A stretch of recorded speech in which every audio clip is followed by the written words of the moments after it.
Hey, everybody. Thank you so much for having us today. I appreciate the opportunity to talk to all of you. We're going to give folks a second to join the broadcast, and then we're going to get started. Joined today, as you all know, by former Secretary of the Department of Health, Kathy Kunkel. We're going to have a conversation about COVID and our joint experiences working in the Lujan Grisham administration on the front lines of COVID response. We're going to talk about healthcare more broadly and some of her experiences at the Department of Health and how that should guide, how that experience should guide some of the discussions that we've been having on the campaign trail when it comes to how we address healthcare, how we make sure every single New Mexican has quality, consistent healthcare covered. So I'm really excited for all of you to join. We'll just give everybody a second to pop in.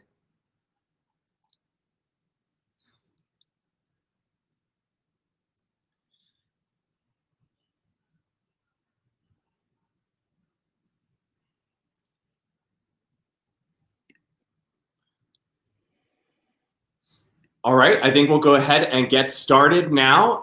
Thank you everyone again for joining. My name is Victor Reyes. I am a candidate for Congress, and I'm joined today by former Secretary of Health, Kathy Kunkel, and we're here to talk today about our joint experiences working to address COVID, as well as healthcare and issues that she experienced as Secretary of Health more broadly.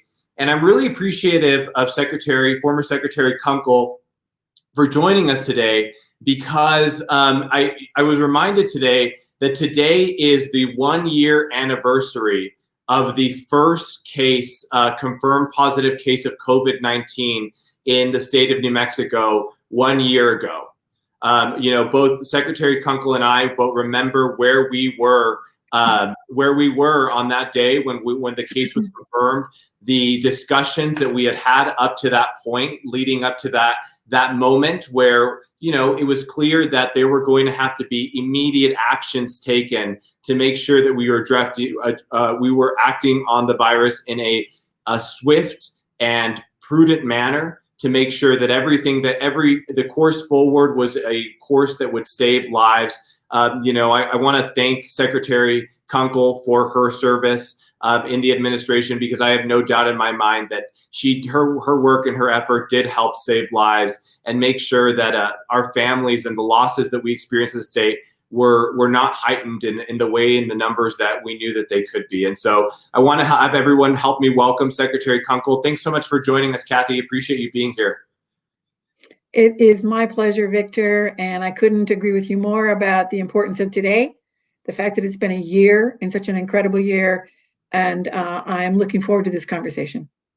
Thanks so much, Kathy. I appreciate it. Well, let's start there. Let's start, what we're talking about COVID-19 and what we saw as a state. And I remember, the early days of after the first case was confirmed, and really the lack of partnership that the state of New Mexico saw from the federal government.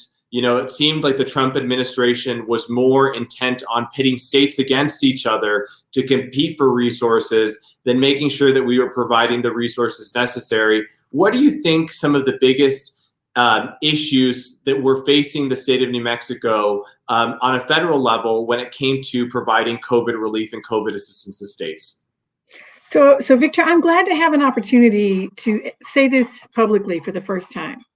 But when in January, we were still in a session. We were still in the legislative session, and the Department of Health was alerting me, our Division of Epidemiology, that there was a virus, that it was becoming known, that we should watch it. I was sending updates to the governor, but it really didn't hit us until the end of February, at the end of the session. And the very next weekend, we were just engulfed by a pandemic that no one was prepared for. And the state of New Mexico responded dramatically and successfully, but we were figuring out as we went along, as you well know. And what I think is the most important memory I have, and the most painful, is that there was no guidance, there was no federal support, there was no federal guidance. In fact, the states were told directly, "You're on your own." And so it was a struggle for you, me, and the other people that were fighting the pandemic to find the resources. And by that, I mean PPE, I mean gowns, I mean masks, and then from the Department of Health, we had to figure out how to test for COVID. It didn't exist in February of 2020, so we had to figure that out. So there was the creation of instruments and then what we call reagents for those instruments. There was no support, no federal support for that endeavor. Every state was fighting for those resources, and it was, I'm sure I'll say this more than once tonight, the hardest part of my job was fighting my sister states to get those resources for New Mexico. So I remember nothing better than that. Late nights, all night, every day, every single day, every hour, fighting to find the resources. And the federal government could have made a huge difference in that. And I don't think we're past that yet. I know we'll talk about this a lot. I'm glad things are looking better. I'm glad there's a vaccine, 3 vaccines, but you have to look to the future, and we don't know for sure what it looks like.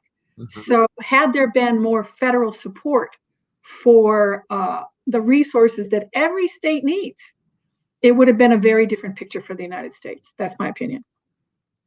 I agree. One of the areas that I was working directly with during COVID, especially the early months, was northwestern New Mexico, our sovereign nations, the Navajo Nation in particular. And, nowhere was the abdication by the federal government of their trust responsibility when it came to our sovereign nations and providing the resources necessary to really be resilient in the way that these sovereign nations knew that they could be and needed to be for their people. Was that more clear than there? We worked together to when it came to different strategies for communities like Gallup and McKinley County to make sure that we were able to really do everything we could as a state to support these communities in their efforts, at a time when the Navajo Nation was seeing some of the highest case numbers in the country. And the eyes of the country were all tuned in to northwestern New Mexico and what we were doing and some of the innovation we were taking. I was the one that oversaw the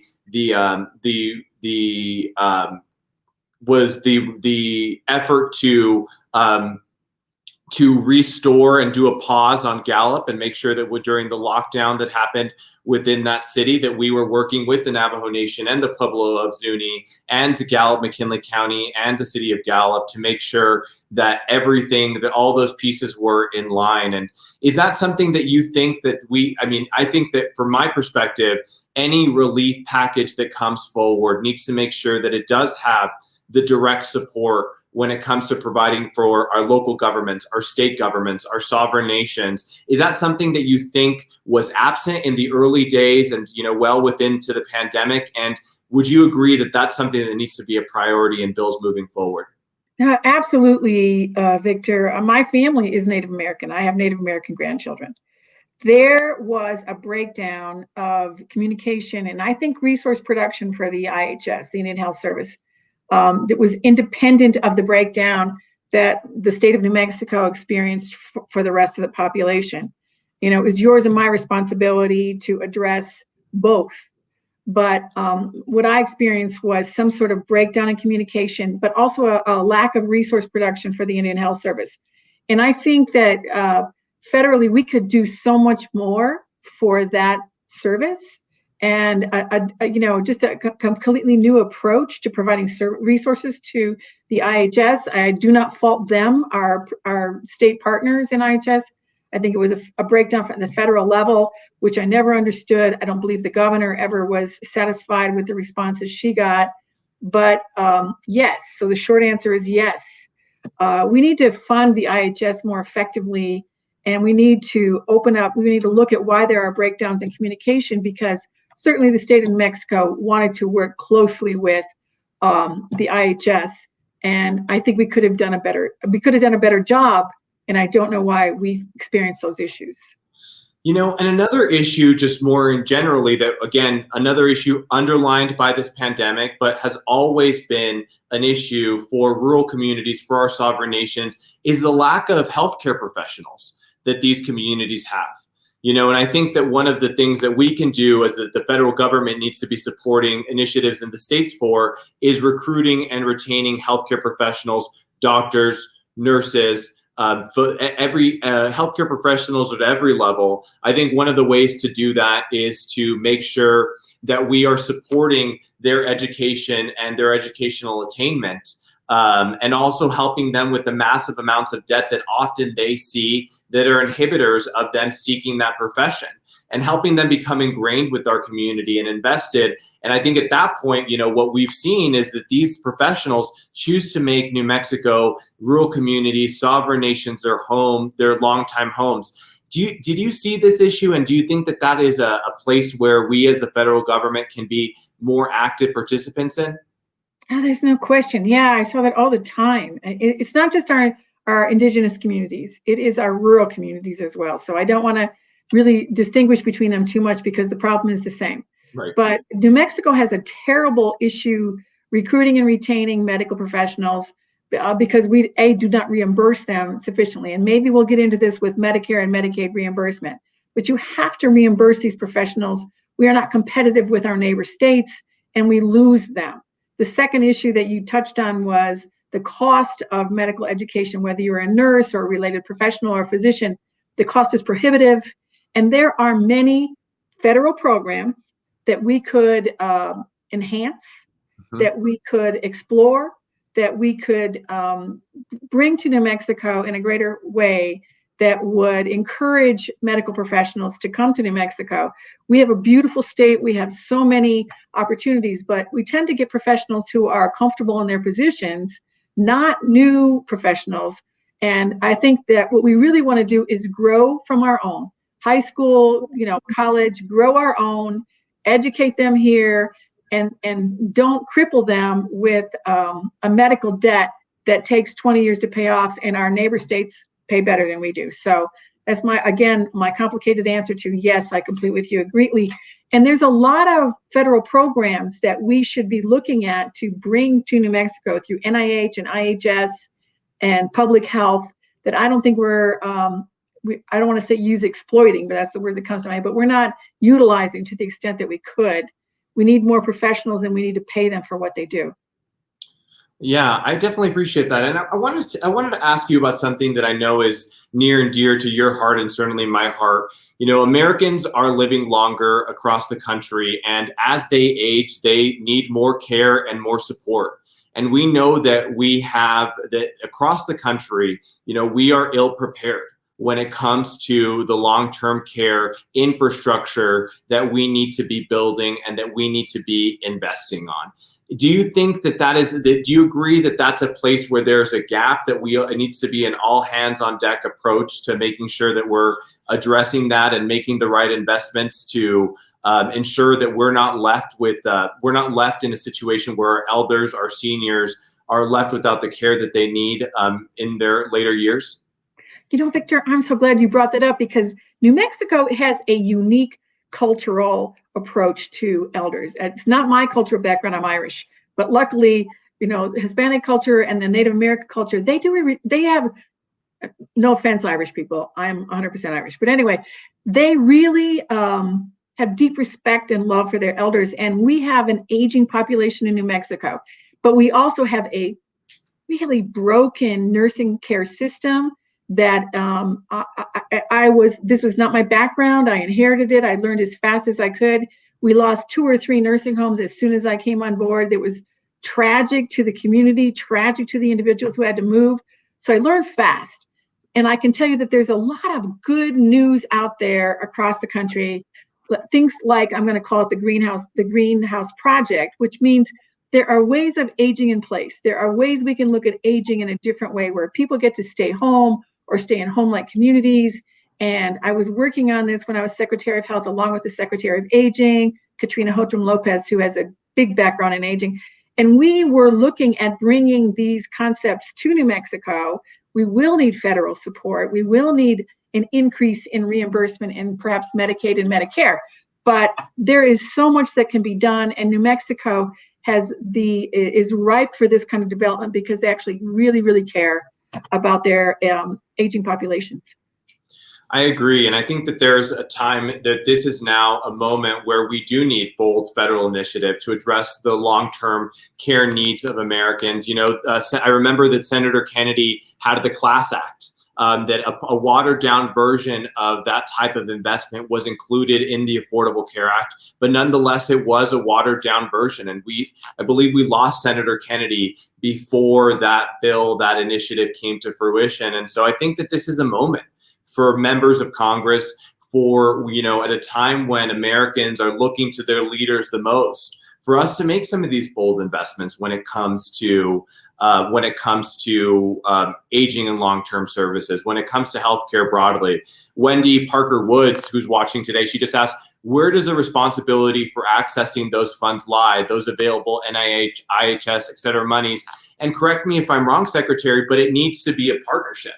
Our federal representatives absolutely need to make sure that we are advocating for those resources for the states and for the programs within our states that are happening and that are taking place. One example is actually an initiative that our current governor started when she was in Congress, the Care Corps initiative. I know that Secretary Hotram Lopez, is leading the charge on making sure that funding made its way into the right hands. And but also, I think that this is a moment where the federal delegation can work hand in hand with the leaders and within our state governments, within our local governments, to really be effective advocates in delivering on those opportunities. Am I right on that, Secretary? Yeah, you're absolutely right. And I'll tell Ms. Parker Wood that this state, Governor Lujan Grisham, everyone knows that she has a really, really deep caring for the seniors. And in fact, she sent me on this mission, which I've learned about, as a result of her direction. But we are a state that depends heavily on Medicare and Medicaid, and seniors are funded through Medicare and nursing homes are funded through Medicaid. So the responsibility, I think, rests heavily on the shoulders of our delegation to make sure that we not only get the funding that we have now, but we must increase it. If we want to bring these exciting programs to New Mexico, we're going to need additional funding. And I think that it's a matter, we're just developing it now where it's in its infancy. I'm happy to say that I'm still working with people, even though I've left my state job. I'm still working with people who were excited about the possibilities. And when we get COVID under control, we can go back to these exciting initiatives. And but we will need our federal delegation to make sure that the federal dollars through Medicare and Medicaid can be used to facilitate these new types of aging in place, green space types of programs. That would be my answer. I appreciate that. And you have my commitment, and I want to make sure that everybody knows that is watching this, that my commitment is to fight tooth and nail to make sure that every single dollar that we can leverage from the federal government makes its way back into the state, especially when it is on issues as critical as healthcare, as long-term care services. I want to also ask you, Secretary, about something that's very personal to my own life. Like so many New Mexicans, I come from a family that dealt with substance abuse in a very real way. It was something that weighed very heavily on my family, that created challenges like financial insecurity, brought on stress, pain, worry to my family, really hit us at our very core. And I know that's an experience that isn't unique in this community, is something that is at the forefront of so many families' minds when they think about what the next day looks at.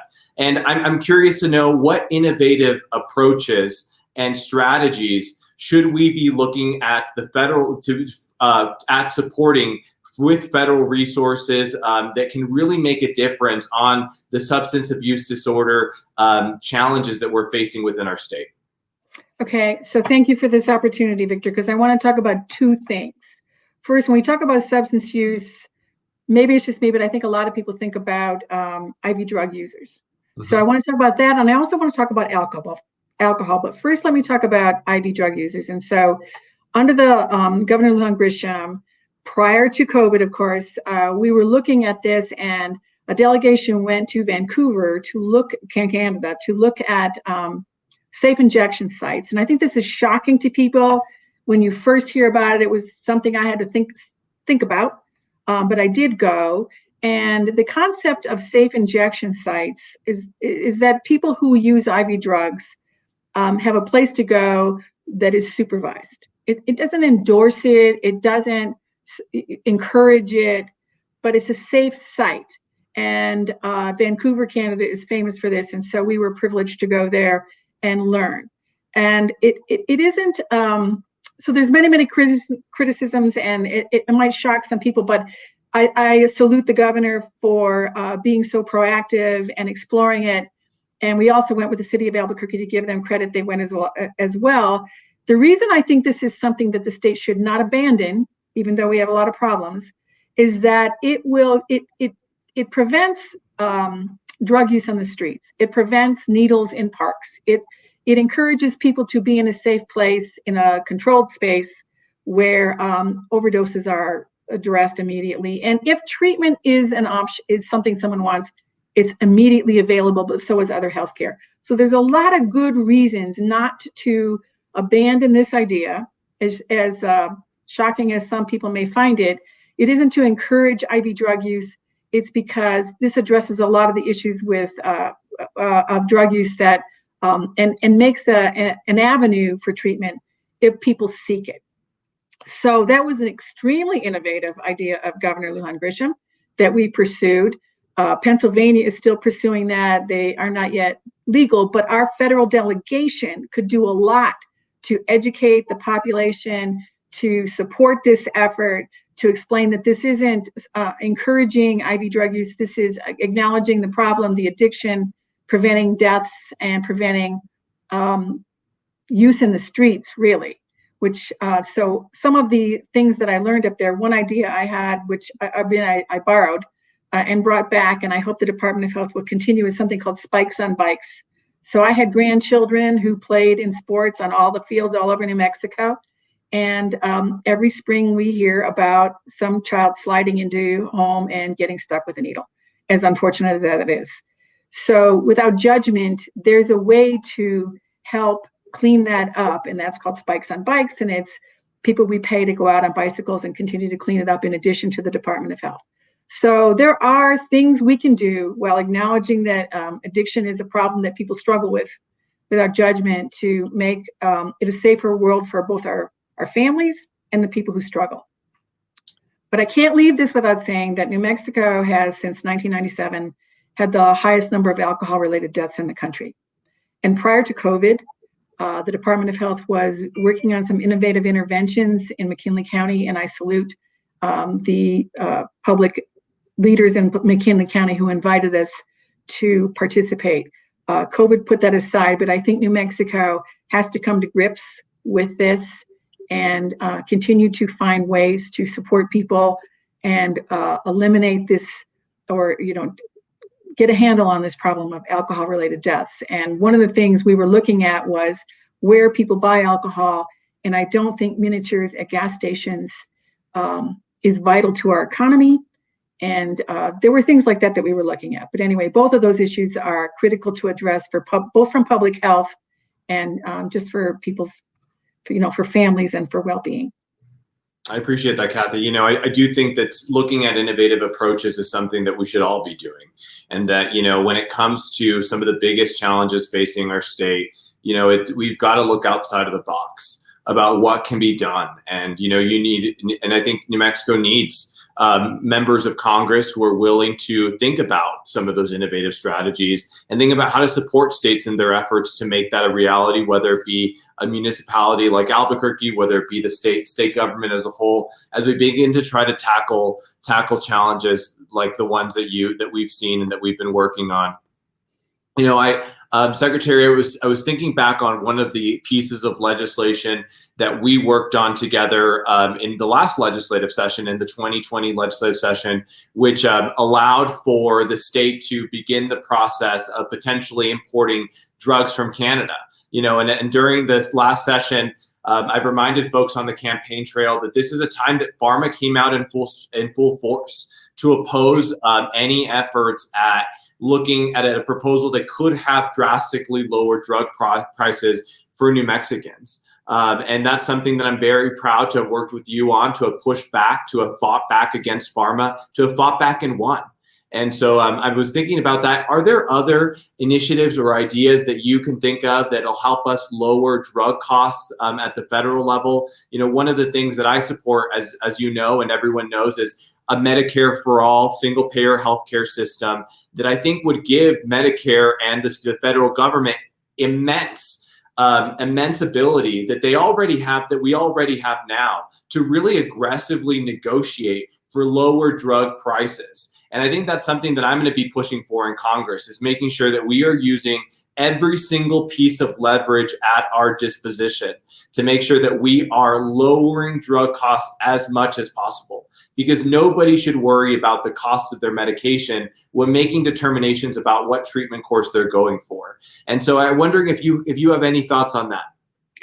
Well, it's nice to remember SB1, which we did work on together and we did pass, and it was extraordinary to see Big Pharma come out in the legislative session and argue against this in those committee meetings. But so yes, I agree, that was a big success. And as I understand it, SB1, all that gave, this is a lot of jargon for the general public, but that you and I talk about all the time, but it just gave the state the authority to apply for a plan to the FDA, then to buy some prescription drugs from Canada. And which, when you break it down like that, it's not so extraordinary, but it still is. And I think the plan went into the FDA in December of 2020. Thank you to the people who have carried the torch. But anyway, it's a beginning. It's a beginning, and it was a shot across the bow to Big Pharma. And I applaud New Mexico for having the courage to stand up.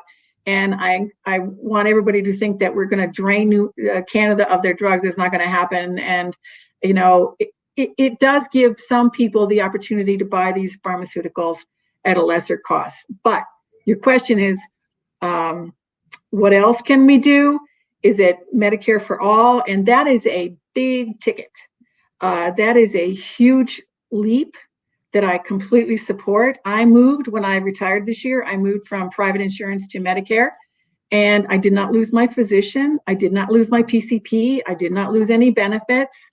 I won't say it's not complicated, but I think that, Victor, I hope you're successful in going to Congress, and I hope that you take this on, because it takes someone with youth and a lot of staying power. Because I think, first of all, you've got to address the myths. Yes, it will make a difference in pharmaceutical. It will make a difference in everything. It will make so much more. It's much more than prescription drug prices. Right. But you've got to talk about what people hear, you know, when you say Medicare for all. So there are myths that the public fear.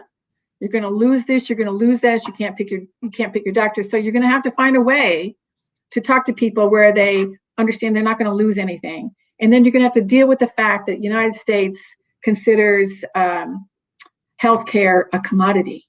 And that is something I think only our federal delegation can address. I don't think that as hard as the state fights, we can fight that.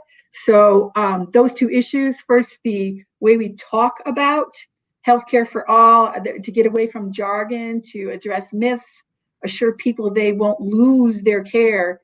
And then the bigger problem, I think, for you is dealing with Wall Street.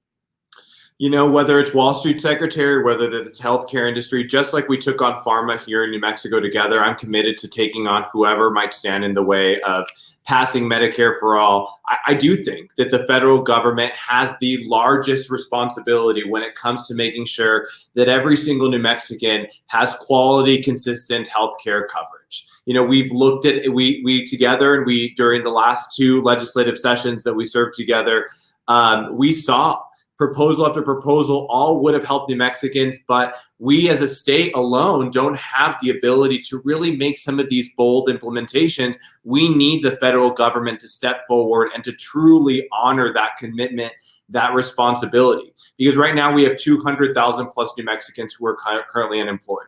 That one New Mexican is too many.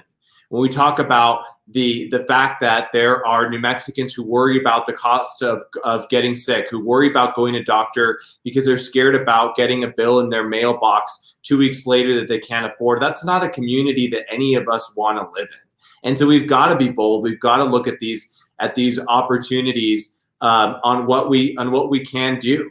And so, I'm very clear, and I appreciate your insight on that. And when it comes to changing the conversation around healthcare, to make sure that you're right, it's beyond jargon, that it means centering it around the voices of everyday New Mexicans, everyday Americans who are most impacted by our failures when it comes to healthcare as a country. And I think that's something that has to be a priority. And Secretary, we're running low on time. I know that you have a lot of places to be, but I did want to ask you, another thing that I really want to thank you and I want to honor your work for is your support when it comes to helping New Mexicans who have developmental disabilities.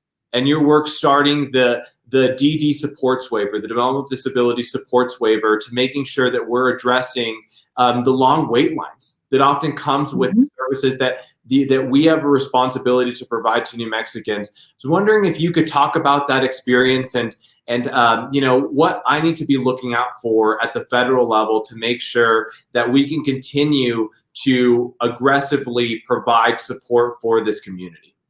Thanks, Victor. Thank you for your kind words. New Mexico can be extremely proud of their waiver programs, which are, I won't get into what a waiver is, but anyway, there are funds that are through Medicaid for individuals with developmental disability. New Mexico has 4. The governor asked me when I agreed to serve, she said she wanted a supports waiver because our wait list, it was then, and I think still is, 12 to 13 years long, which is heartbreaking.